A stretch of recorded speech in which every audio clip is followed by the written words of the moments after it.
Welcome to the Real News Network. I'm Sharmini Pires coming to you from Baltimore.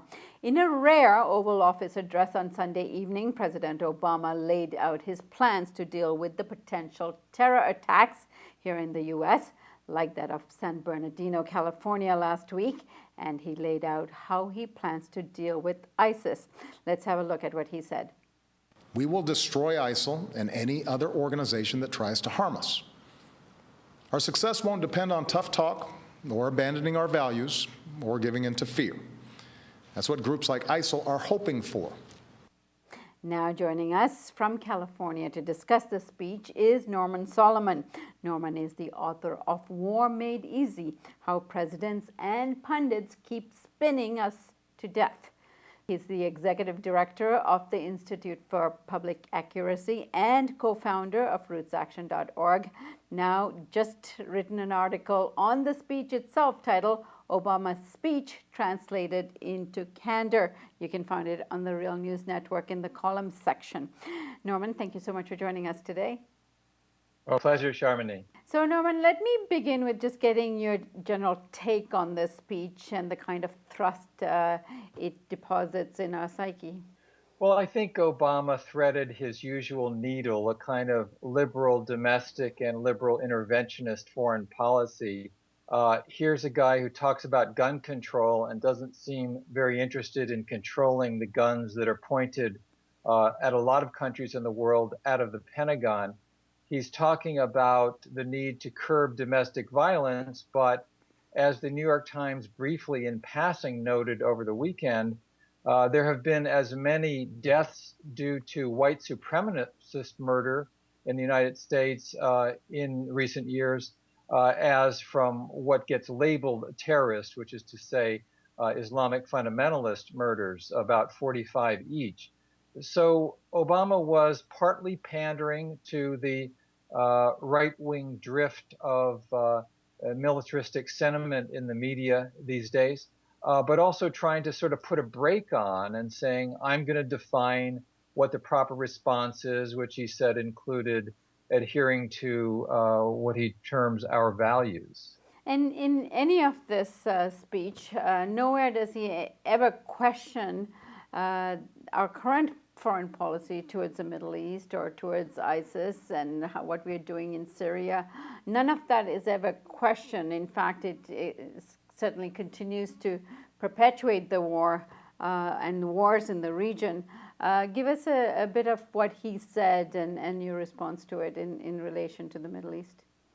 Questioning or self-reflection is really not on the presidential agenda. And, you know, the successor Obama is to Bush, who was criticized in some quarters for dividing the world into good versus evil, Manichaean, black and white, etc.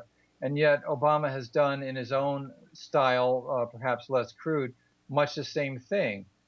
From the president's speech out of the Oval Office, as from the pronouncements from the administration generally, you would never know that the U.S. government is supporting a Saudi regime that in the last year has beheaded 150 people with sword, that has been repressing people violently, has been slaughtering people from the air in Yemen, that the U.S. is supporting dictatorships throughout the region and the world in many cases, but not raising a peep about them because they're aligned with or in concert with U.S. foreign policy and economic interests.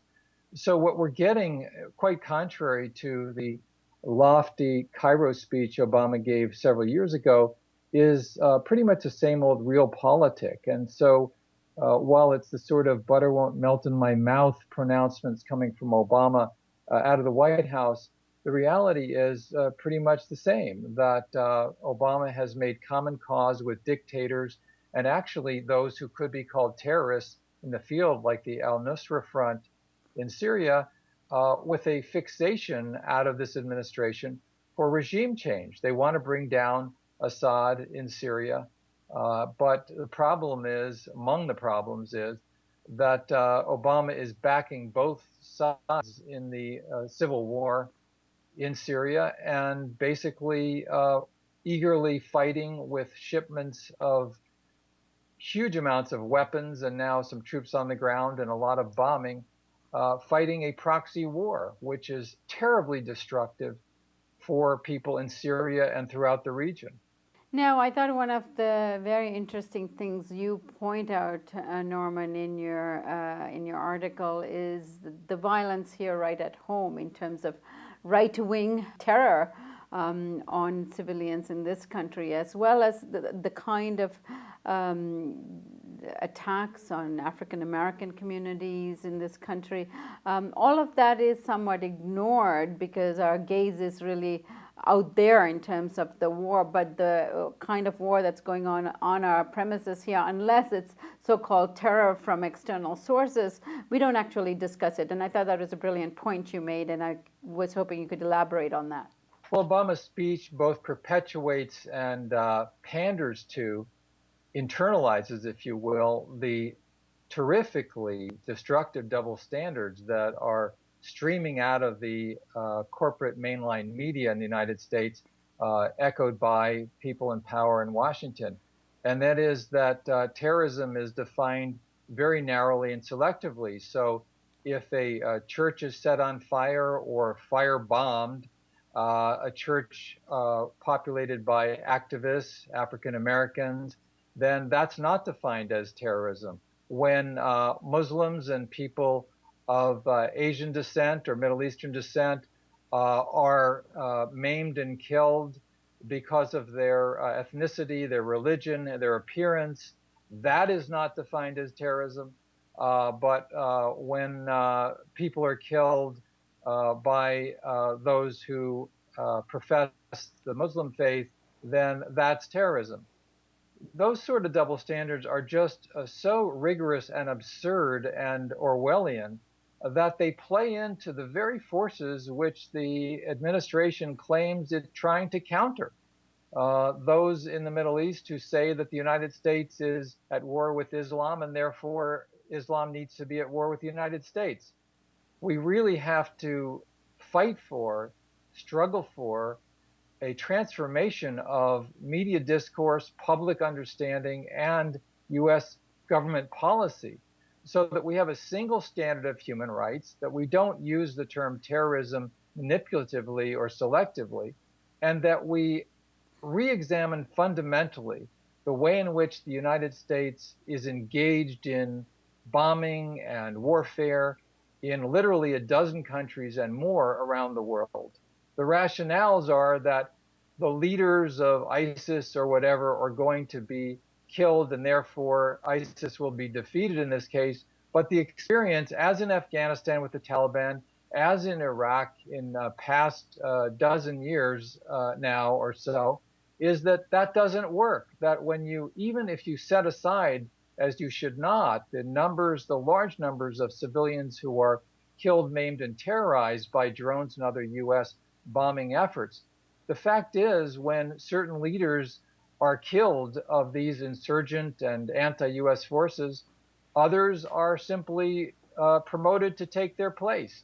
And as Andrew Coburn in his brilliant book Kill Chain documented earlier this year when the book was published, there are clear records where the targeting and quote unquote successful killing of high level individuals in the Taliban and ISIS and so forth simply makes things worse. In Afghanistan, when the US has been able to knock off specific leaders, the ones who come back in are even more ferocious, more murderous, younger and vigorous, want to prove their credentials, and the situation escalates. So rather than continually trying to up the ante and out murder the other side, US foreign policy desperately needs to be moved in another direction. That's not only for the sake of the people in the countries being targeted by the Pentagon, but really it's for the sake of those of us in the United States as well, because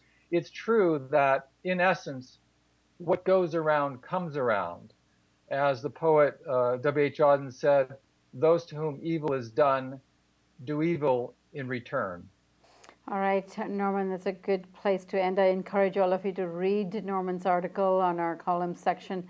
It really goes into some other areas as well that you will find interesting. Thank you so much for joining us, Norman. Thank you. And thank you for joining us on the Real News Network.